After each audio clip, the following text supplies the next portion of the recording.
L'Europe va-t-elle mener Alstom dans l'impasse ou au contraire lui faire prendre un tournant stratégique? Si Bruxelles rechigne à valider la fusion Alstom-Siemens pour respecter les règles de la concurrence, les syndicats d'Ornans, eux, craignent d'abord de lourdes conséquences sociales. Entre 4 000 et 7 000 emplois qui sont menacés. C'est la restructuration, c'est ce qui va générer. Alors bien sûr, on peut parler de plans de départ volontaire, enfin de tout, mais il y a forcément une partie qui ne sera pas du volontariat, qui sera du forcé.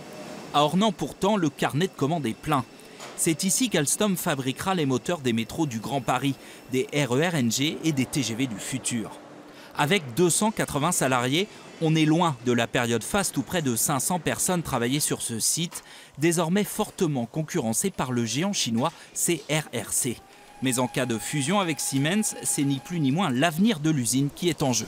L'inquiétude est que si cette fusion se fait, on sera en doublon avec le site de Nuremberg en Allemagne, site qui fabrique à la fois les moteurs de traction, la chaîne de traction, ce que fait Alstom Tarbes, et les réducteurs, ce que fait en partie Alstom Le Creusot. Je dois tout à Alstom parce que je suis né dans le giron d'Alstom, puisque mon père travaillait déjà, il a fait toute sa carrière ici.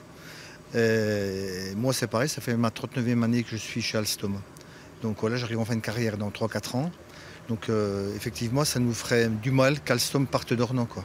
Du côté des gouvernements français et allemands, à Berlin comme à Paris, on met la pression sur la Commission européenne. Rien ne justifie un veto, disait encore ce week-end Bruno Le Maire, le ministre de l'économie français.